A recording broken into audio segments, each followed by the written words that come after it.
Hi friends, అందరికీ నమస్కారం అండి. ఇప్పుడే అందిన వార్త రాష్ట్ర ప్రభుత్వ ఉద్యోగులకు సంబంధించి నేడు తాజా సమాచారం అనమాట. వీడియోలో వచ్చేసి 3 నుంచి 4 అప్డేట్స్ అయితే ఉన్నాయి. తేదీ చూసుకున్నట్లయితే మే 21వ తారీఖు అండి. వీడియోని చివరి వరకు అయితే చూడండి, అర్థమవుతుంది అనమాట. సో మరోసారి ఛానల్ వస్తే తప్పకుండా సబ్స్క్రైబ్ చేసుకోండి. చూస్తున్నారు కానీ లైక్ చేయడం మర్చిపోతున్నారు, వెంటనే లైక్ చేయండి. ఇక మొట్టమొదటి అప్డేట్ వచ్చేసి మనకు తెలంగాణలో నగదు రహిత ఆరోగ్య సేవల పథకం కింద పెన్షన్లకు పాత ఆరోగ్య కార్డులనే కొనసాగించాలని, కొత్త కార్డుల పేరిట ఇబ్బందులకు గురి చేయవద్దని రాష్ట్ర ప్రభుత్వం పెన్షనర్ల ఐకాస్ అయితే కోరడం జరిగింది. ఐకాస్ చైర్మన్ కె లక్ష్మయ్య ఇతర నేతలు కూడా ప్రభుత్వాన్ని అయితే కలిసి వినతి పత్రాన్ని అయితే ఇచ్చే ప్రయత్నం చేశారు. ఆర్థిక శాఖ ఉత్తర్వులు ఇచ్చినటువంటి ఉందని, ఇది 3 లక్షల మంది పెన్షన్లకు సమస్యాత్మకంగా మారుతుందని చెప్పేసి వయోవృద్ధుల కార్యాలయాల చుట్టూ తిరగలేని వారు ఆవేదన వ్యక్తం చేస్తున్నారన్నమాట. మరో అప్డేట్ అయితే ఇచ్చారు. ఇక తెలంగాణలో కాలుష్య నియంత్రణ మండలిలో అసిస్టెంట్ సైంటిస్ట్గా ఉద్యోగాల దరఖాస్తుకు గరిష్ట వయ పరిమితి 34 ఏళ్ల నుంచి 44 ఏళ్లకు పొడిగించినట్లు టీజీఎస్పీ ఒక ప్రకటన అయితే తెలియజేసిందనమాట. ఏడాది ఏప్రిల్ 20న జారీ చేసిన నోటిఫికేషన్లో గరిష్ట వయ పరిమితి 34 ఏళ్ళు నిర్ణయించిందనమాట. దీన్ని ఇక ముఖ్యంగా 10 ఏళ్ళు కొనసాగించాలంటూ నిరుద్యోగులు ప్రభుత్వానికి విజ్ఞప్తి అయితే చేస్తున్నారన్నమాట. ఇక మరొక అప్డేట్ అనేది ఇవ్వడం జరిగిందండి. పోలీస్ శాఖలో అవినీతిని సహించేది లేదు. ముఖ్యంగా 10 ఏళ్ల కాలానికి అనుగుణంగా పోలీసింగ్లో మార్పులు, ఆహార కల్తీ కట్టడికి ప్రత్యేక చట్టం తీసుకొస్తామంటూ ఒక అప్డేట్ అనేది ఇవ్వడం జరిగిందండి. ఇక మరొక అప్డేట్ అనేది ఇవ్వడం జరిగిందండి. ఇందులో వచ్చేసి రోడ్లు భవనాల శాఖలో ఎస్ఈ అదేవిధంగా డబల్ఈ పోస్టుల పదోన్నతులు భారీగా డిమాండ్ నెలకొంది. ఈ శాఖ పరిధిలో 15 ఎస్ఈ స్థానాలకు సంబంధించి పదోన్నతులను రూపంలో నింపాల్సి అయితే ఉంది. ఇందుకోసం 43 మంది అధికారులు ప్రతిపాదన రూపొందించారు.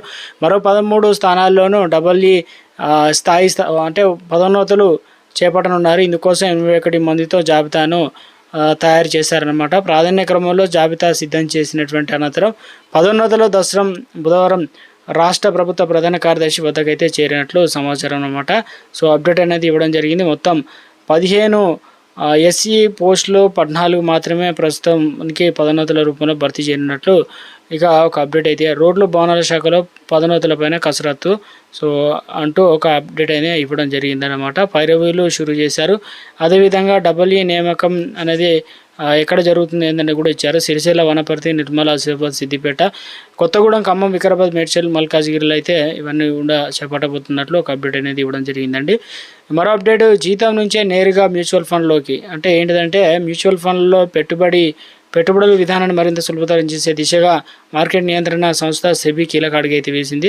తగిన రక్షణ చర్యలతో కొన్ని ప్రత్యేక సందర్భాల్లో మూడో వ్యక్తి చెల్లింపులు అనుమతించాలని ప్రతిపాదించింది. ప్రధానంగా ఉద్యోగుల తరపున యాజమాన్యాలు చేసే చెల్లింపులు అసెస్మెంట్ కంపెనీలు కావచ్చు, ఏదైతే డిస్ట్రిబ్యూటర్లకు వచ్చే కమిషన్ను థర్డ్ పార్టీ చెల్లింపుల పరిధికి వస్తాయని చెప్పేసి వెల్లడించడం జరిగింది ప్రస్తుతం.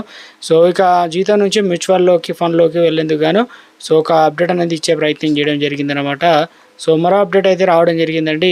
సస్పెన్షన్లో ఉన్న అధికారి వద్ద ముఖ్యంగా ఆదాయానికి మించినటువంటి ఆస్తులు కూడబెట్టారన్న ఆరోపణలపైన హన్మకొండలో సస్పెన్షన్లో ఉన్న సబ్ రిజిస్టర్ దావు లూరి ఆనందం నివాసంతో బంధువుల ఇళ్లలో ఏసీబీ అధికారులు మంగళవారం ఏకకాలంలో సోదాలు నిర్వహించారు. ఈ తనిఖీల్లో ఇప్పటివరకు దాదాపు 1.94 కోట్ల విలువైన అక్రమాస్తులను గుర్తించినట్లు తెలియజేయడం జరిగింది. వాటిలో 99 లక్షలు విలువ చేసే 2 ఇళ్ళు, 6 ప్లాట్లు, 43 లక్షలు విలువ చేసే 819 గ్రాముల బంగారు ఆభరణాలు అయితే ఉన్నాయి. సస్పెన్షన్లో ఉన్న అధికారి ఇంట్లో 2 కోట్ల అక్రమాస్తులు అంటూ ఒక అప్డేట్ అనేది ఇవ్వడం జరిగిందండి.